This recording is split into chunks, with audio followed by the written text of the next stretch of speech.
got slim pickings this morning. It's good to see everybody here.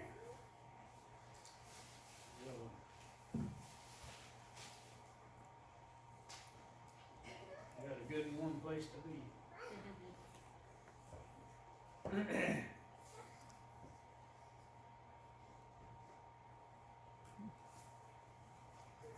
This morning we're going to be talking about or looking at the 9th commandment that God gave through Moses. It was like this: you shall not bear false witness against your neighbor. It's found in Exodus chapter 20, verse 16. Basically, he's talking about lying about someone. God explains a little further in Exodus 23, verse 1, when he says, you shall not circulate a false report. You shall not put your hand with the wicked man to be an unrighteous witness. Lying takes many forms, and false witness is one of them. Circulating a false report could be spoken or written, either one. Think newspapers, Facebook, Instagram, very up to date. Plenty of opportunities to be a false witness today. It's not something that Moses had a corner on the market way back 4,000 years ago. Further, in verse 2 of Exodus 23, it says, you shall not follow a crowd to do evil. You shall not testify in a dispute so as to turn aside after many to pervert justice. That's I can remember when I was in high school, way back in the dark ages, that we were going to be individuals. We were not going to be like our parents' generation. We were going to, it was the dawning of the age of Aquarius. The world was going to be different when we got there. And it's different. You never,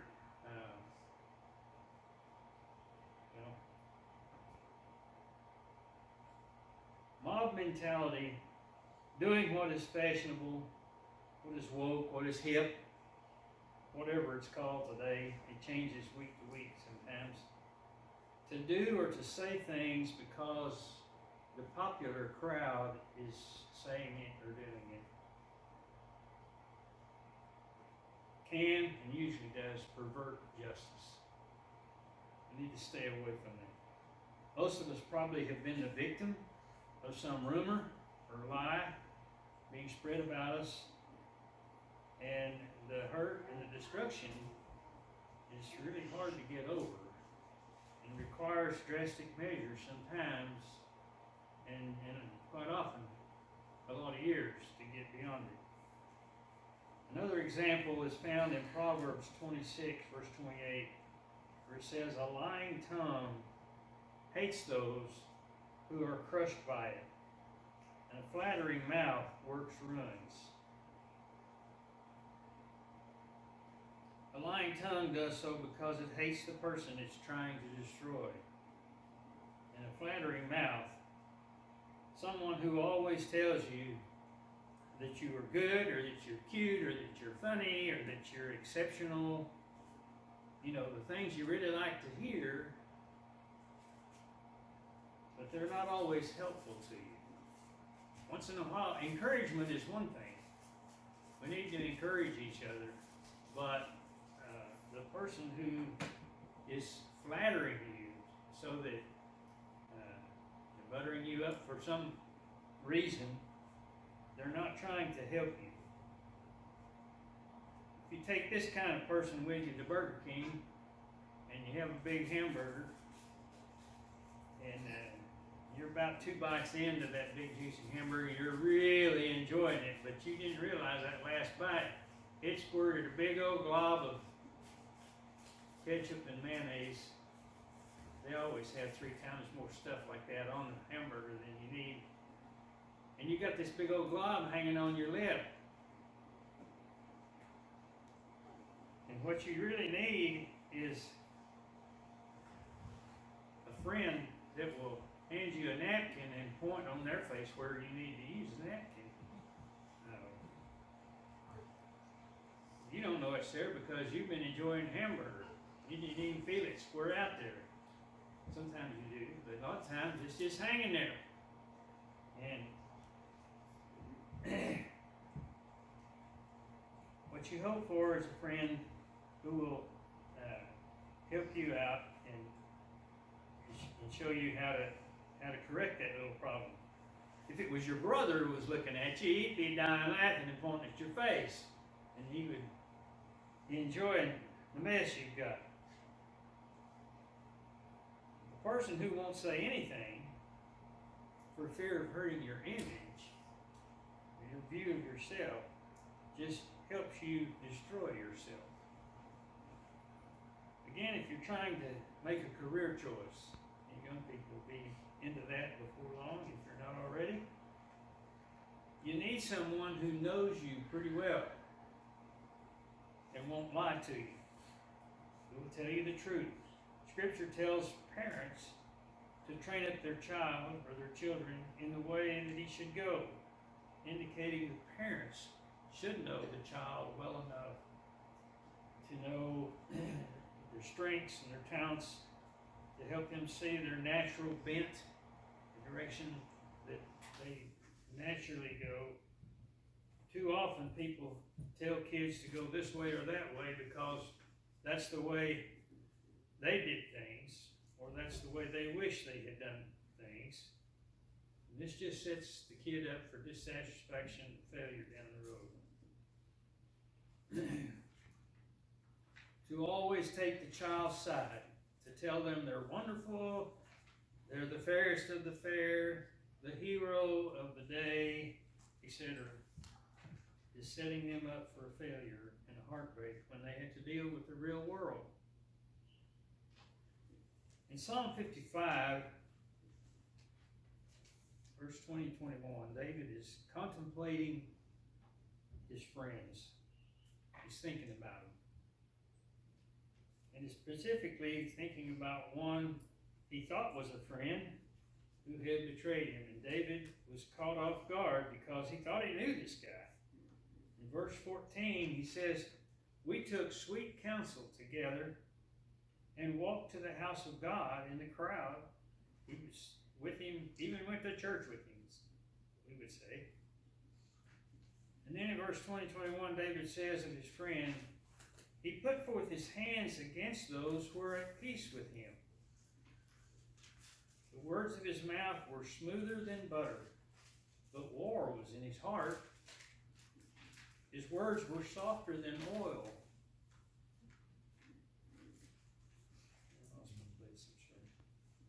His words were softer than oil, yet they were drawn swords. Ever come across someone whose words were smooth as butter? You wouldn't know anything was wrong by listening to him speak, but the intents of his heart were against you.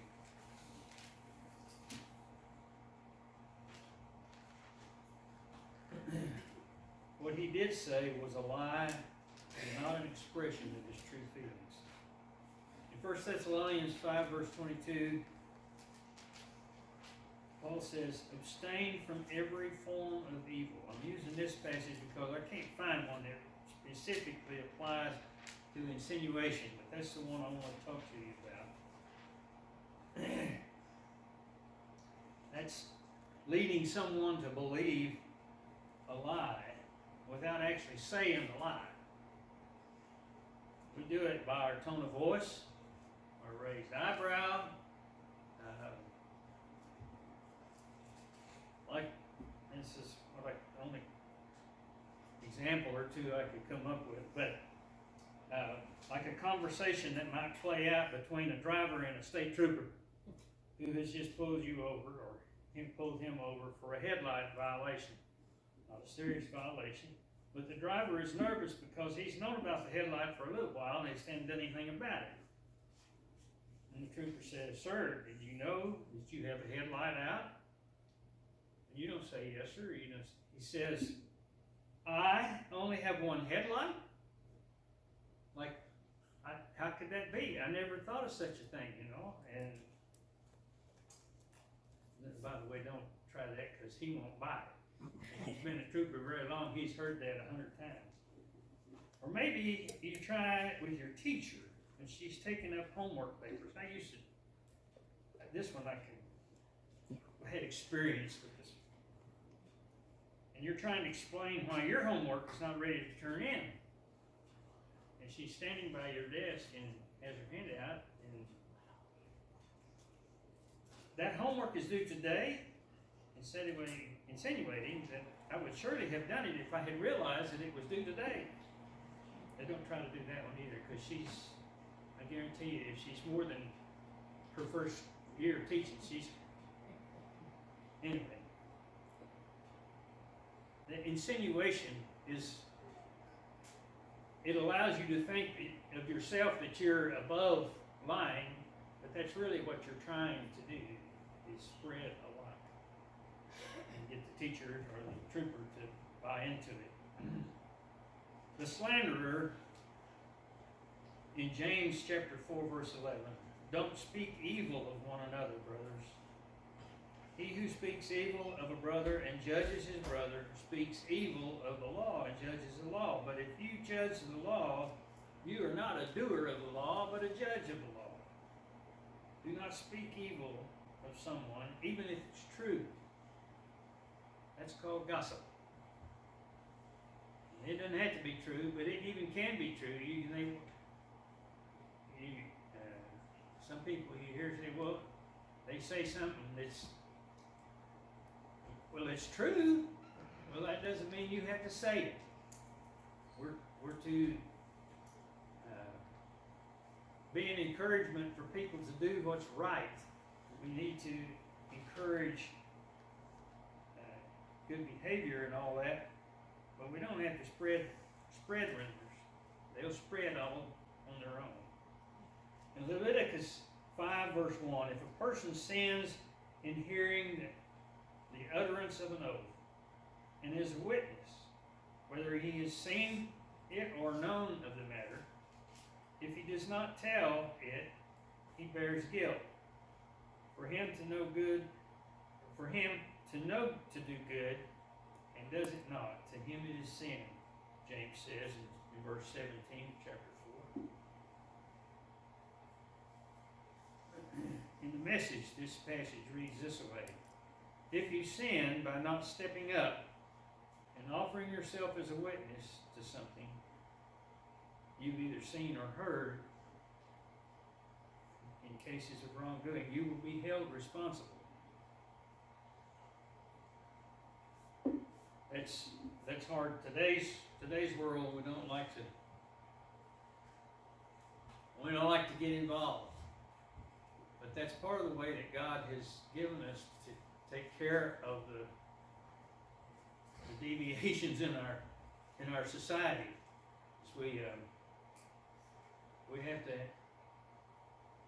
I guess we think of it as squealing on somebody, but the right thing to do would be to testify against that person in that situation. Let me read you a few verses from Deuteronomy chapter 19, verse 16, if you want to follow along.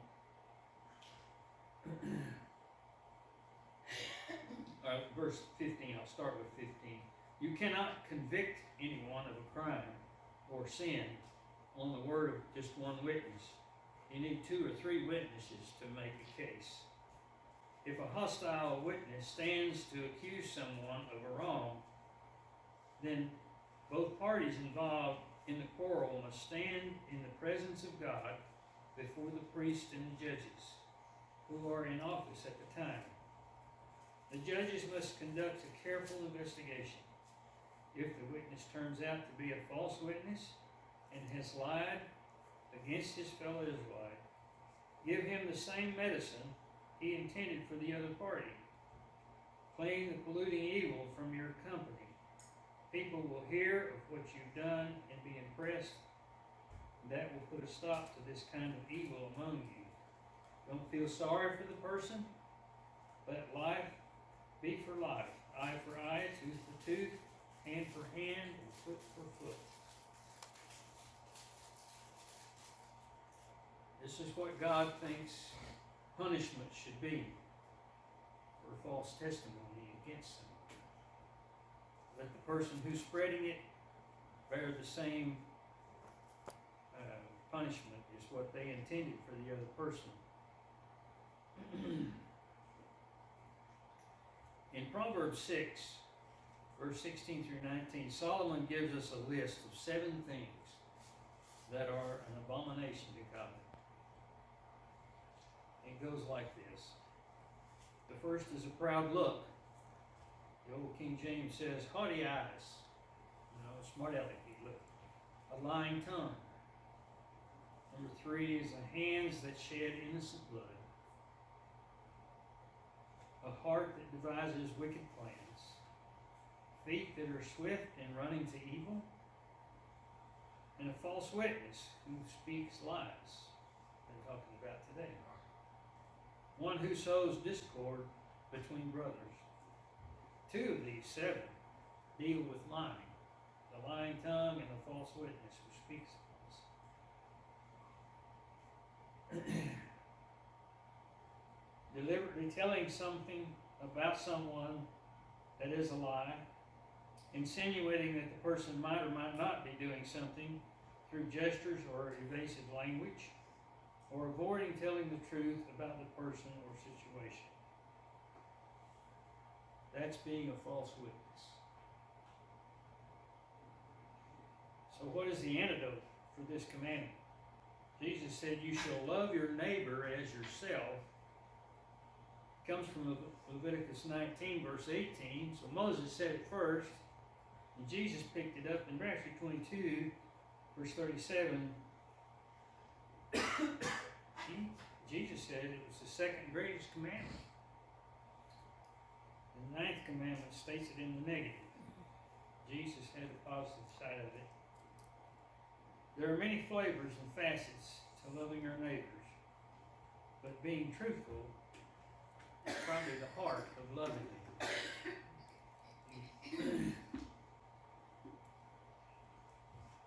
Lying nearly always comes back and bites you. People find you out. It's not a good scene. Those are my thoughts for you this morning. Hopefully you have something to think about and stew about this week. If you have issue that we can help you with this morning, we'd be glad to join you in prayer or whatever your need. If you'd like to have a Bible study, you just let us know. We'd be glad to help out with that. Any kind of need you have, if you will come make that known as we stand and we sing this song. Have you been